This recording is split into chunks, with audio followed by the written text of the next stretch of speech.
Hola, soy la profesora Nicole y junto a mi amigo Dino vamos a ver la clase sobre reflexiones sobre el origen de la vida.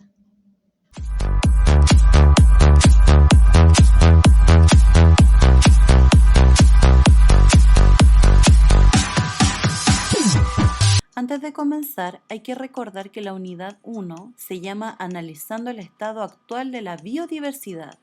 Entonces, ¿qué entiendes por biodiversidad? Si quieres puedes pausar el video y pensar la respuesta. ¿Ya tienes la respuesta? Biodiversidad es la variedad de formas de vida que se desarrolla en un ambiente natural. Por ejemplo, podemos observar en esta diapositiva que hay una gran variedad de organismos, los cuales tienen características diferentes y otras semejantes. Por ejemplo, acá las aves, si yo miro esta ave con este pájaro, me puedo dar cuenta de que tiene una característica en común. Ambos tienen plumas. Acá igual tengo acá a ambos reptiles y me puedo dar cuenta de que ellos tienen escamas. Los mamíferos, al igual que nosotros, tenemos pelos. Algunos organismos nacen por huevos y otros nacen por crías vivas. Ahora, una pregunta. ¿Cuál será el grupo de seres vivos que tiene más especies? Si quieres puedes pausar el video y pensarlo. ¿Ya tienes la respuesta? Acá tenemos un dato sobre la biodiversidad mundial. Se ha estimado que en el planeta existirían entre 5 a 30.000 millones de especies, de las cuales solo 1.700.000 han sido descritas. De ese total, entre un 5 y un 20% se habrían extinguido por acción del hombre. Si nosotros observamos la tabla, acorde a los números, nos damos cuenta que los insectos son los mayores organismos que tienen una gran biodiversidad. Luego le siguen las plantas vasculares, seguido de las aves, los reptiles, los anfibios y finalmente los mamíferos. Reflexiones sobre el origen de la vida, parte 1. ¿Cuál es nuestro objetivo?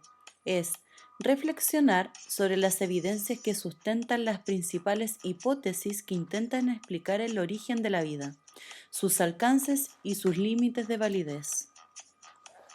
Antes de comenzar, pensemos, ¿qué es una hipótesis? Si quieres, pausa el video para pensar en tu respuesta. ¿Ya la tienes? Continuemos. Hipótesis. Son las posibles respuestas para el problema. Las hipótesis son suposiciones, enunciados verbales que no se pueden contrastar directamente con la realidad. Esto significa que no es suficiente una observación para determinar si la hipótesis es verdadera o falsa. ¿Qué es el creacionismo y fijismo? Observa la imagen. Te comento que antiguamente algunos científicos y filósofos consideraban que todos los seres vivos habían sido creados por una divinidad y desde ese momento habrían permanecido fijos, fijismo, y sin alteración hasta el presente, negando el parentesco entre ellos. Desde esta perspectiva, Dios habría creado al ser humano, al mono, al perro, al gato, a todos los organismos que hoy en día conocemos, y esto no tendría ninguna relación de parentesco en común. Esto quiere decir que no habría evolución, sino que Dios creó a toda esta especie de una sola vez y son las especies que nosotros hoy en día conocemos. Como les mencioné, las creencias religiosas influyeron fuertemente en el pensamiento científico del pasado, en cuanto al origen de la gran diversidad de especies que los estudiosos de la naturaleza, o sea, naturalistas, observaban y describían en diferentes ambientes. Aristóteles, por ejemplo, consideraba que los organismos forman parte de una escalera de la naturaleza, creada por la divinidad, donde cada especie es parte de una progresión desde lo más imperfecto a lo más perfecto. Consideraba además que cada especie había sido creada previniendo su utilización futura. En el siglo XVIII, el botánico sueco Carl von Linné o Carlos Linneo apoyó al fijismo. Este científico de esa época propuso un método de clasificación de los seres vivos, vigente hasta nuestros días. Consideraba de extrema importancia describir los diferentes tipos de organismos lo más detalladamente posible. Luego, de acuerdo al grado de semejanza, agruparlos en diferentes categorías. De este modo, Linneo desarrolló un sistema jerárquico de organización que hoy conocemos como sistema de clasificación natural. Acá, por ejemplo, tenemos las categorías taxonómicas que Carl von Linné trabajó, que son diferentes niveles de los que se clasifica cada taxón y que se comparten atributos observables. Como por ejemplo acá nosotros tenemos distintas categorías, que son el dominio, reino, división o filo, clase, orden, familia, género, especie. Cada una de estas categorías, Carl von Linné las definió según las semejanzas de los organismos.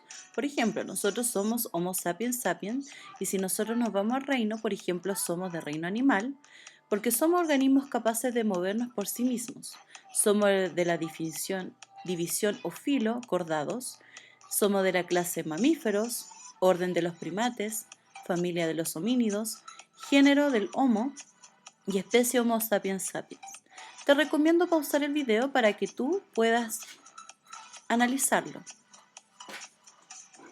La idea de que toda la diversidad de seres vivos habría aparecido en el mismo momento no era consistente con las observaciones realizadas a través de la clasificación natural. El descubrimiento de una gran variedad de especies dentro de los diferentes grupos taxonómicos permitía inferir que todos los organismos cambian y que probablemente estos cambios a lo largo de muchas generaciones explicarían la generación de diversidad de especies existentes. Georges Cuvier, naturalista francés. Este científico es considerado como el padre de la paleontología, debido al importante estudio que realizó sobre los restos fósiles. Aunque sus trabajos mostraban la aparición y extinción de especies a lo largo del tiempo, recurrió a explicaciones basadas en ideas creacionistas. Cabe destacar que, de acuerdo con las ideas del fijismo, los fósiles fueron considerados como caprichosos juegos de la naturaleza, resultado de la acción del viento, de agua o de alguna fuerza misteriosa que actúa sobre las rocas. Es decir, este científico, a pesar de que observó organismos que ya no existían, igual él trató de darle la explicación desde la parte de la divinidad. Reflexiona con las siguientes preguntas.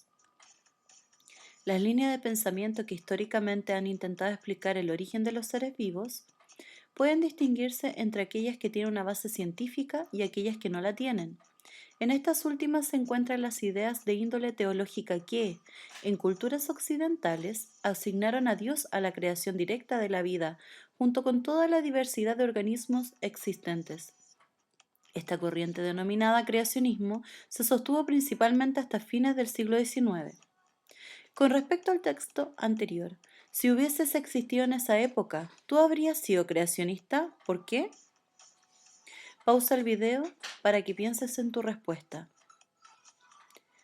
Ahora, haz una reflexión sobre lo que conoces por vida. Para esto, guíate con las siguientes preguntas. Según mi experiencia, ¿qué estoy entendiendo hoy por concepto de vida? ¿Qué se acerca de otras visiones sobre el concepto de vida? ¿Cuál piensas y sientes que fueron las ideas sobre la vida que tuvieron tus abuelos y abuelas, o bien ancestros de 4 o 5 generaciones atrás? ¿Habrían sido parecidas a las de ustedes? En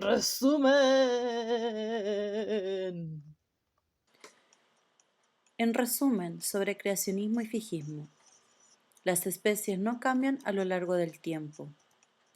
Promulga un origen separado de las especies.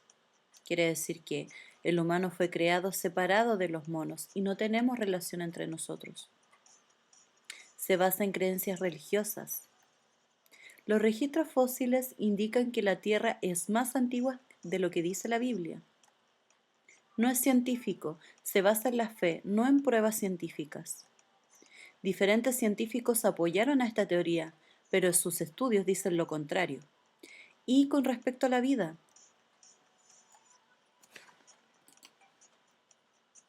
la vida como tal no tiene una definición, se puede diferenciar de un ser vivo o no por las características que tienen los seres vivos.